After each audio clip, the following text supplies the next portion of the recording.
Maaaring masilayan ang mga alaala ng pagbisita ni Pope Francis sa Pilipinas noong 2015 sa University of Santo Tomas, kung saan may exhibit ngayon ng mga memorabilia. Hindi naman napigilan ng ilan ang kanilang emosyon nang sariwain ang makabuluhang buhay ni Pope Francis. May balitang A to Z si Ace Cruz. He was very open po to change.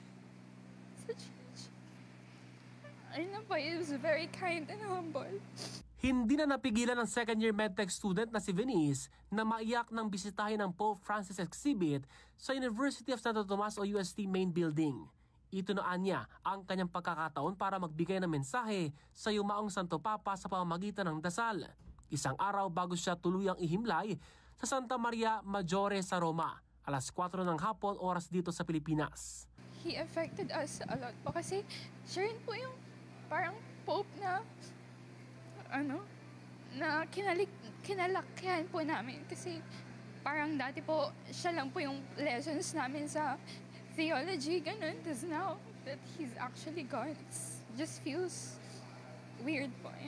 Ang 57-year-old na si Nanay Maria, sinariwang araw na nasilay ng Santo Papa noong 2015 sa UST at noong 2023 nang magpunta sa Vatican City. Sumama po ako sa pilgrimage doon sa Rome.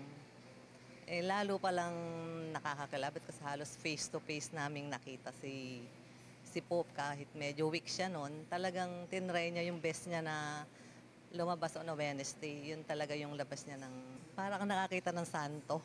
Hanggang Sabado ng gabi magtatagal ang Pope Francis exhibit sa UST main building na free sa publiko.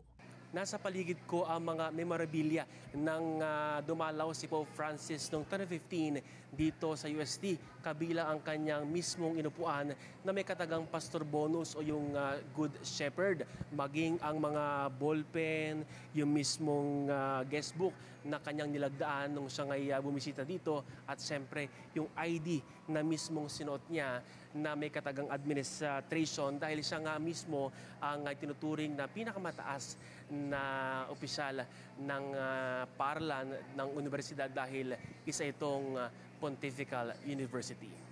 Ayon sa pamunuan ng museum, sa pamamagitan ng mga memorabilia ng Santo Papa ay mananatiling buhay ang kanyang mga aral sa mga Pilipinong mananampalataya.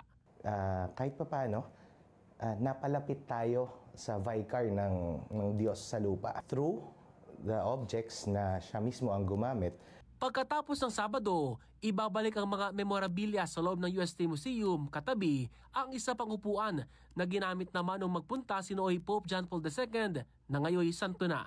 Open to the public pa rin na may admission na 50 pesos para sa non-Tomasians. Bukod sa UST Museum, pwede ring masilayan ang ginamit na Pope Mobile nang mag-ikot sa bansa ang Santo Papa.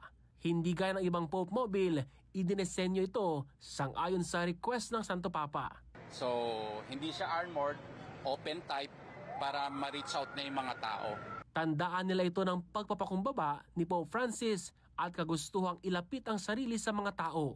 Ililibot ang Pope Mobile sa iba't ibang simbahan na sinimulan sa Quiapo Church nitong Biyernes ng umaga at nakatakdang ilagak sa San Antonio Parish Church sa Makati City hanggang Linggo. Para sa Balitang A to Z, Ace Cruz.